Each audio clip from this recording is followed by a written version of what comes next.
ఒక అంటే నా నా ఆలోచనలో తప్పు ఉందా లేకపోతే అవగాహనలో తప్పు ఉందో మీరే చెప్పాలి. విషయం ఏంటంటే నాకు తెలిసిన అంతవరకు నాకు ఇండివిజువల్ హౌస్ ఇస్తానంటే హ్యాపీ. ఒక స్థలం, నా సొంత స్థలం, నా ఇల్లు పైన కట్టుకుంటానా లేకపోతే అట్లాగే ఉంచుకుంటానా నా ఇష్టం.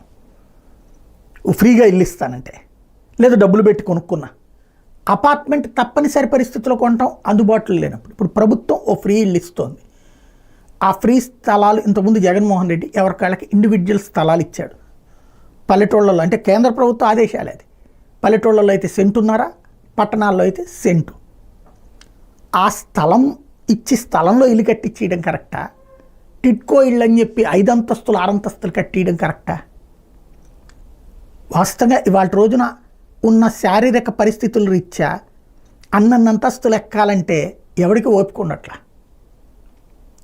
చివరికి టిట్కో ఇళ్ళు ఇప్పుడేంటి R5 జోన్ అని చెప్పి ఏదైతే అప్పట్లో దాదాపు 55-60 వేల మందికి జగన్మోహన్ రెడ్డి ఇల్లు ఇచ్చాడో వాళ్ళకి అది రద్దు చేసి పట్టా దానికి బదులుగా వాళ్ళ ప్రాంతంలో టిట్కో ఇళ్ళు కట్టించిస్తారట. టిట్కో ఇల్లు ఏముంటుంది, దాంట్లో 300 చదరపు అడుగులు 350 అడుగులు ఆ రేంజ్లో ఉంటుంది.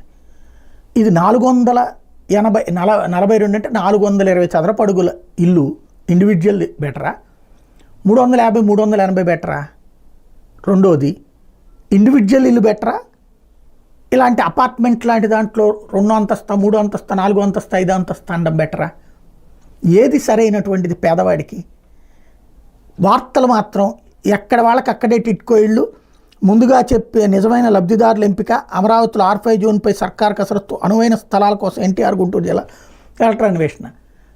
దాన్ని ఏమంటారు, స్వోత్కర్ష, పరనింద, అవాస్తవాలతో కూడి ప్రజల్ని కన్విన్స్ చేసే ప్రయత్నం.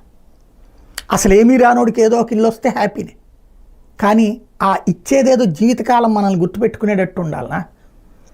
ఆ పేదవాడికి ఆలంబనగా ఉండాలా?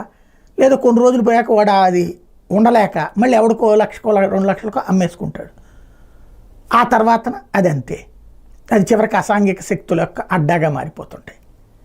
ఒక్కసారి చిత్తశుద్ధితో, ఎందుకంటే ఇక్కడ లక్షల ప్రజల సొమ్ము మనం పోస్తుంది, ప్రజల సొమ్మే, ఇదే ఎవ్వడి జేబులోంచి సొమ్ము కాదు. కాబట్టి కొంచెం ఆలోచించగలిగితే బాగుంటుంది.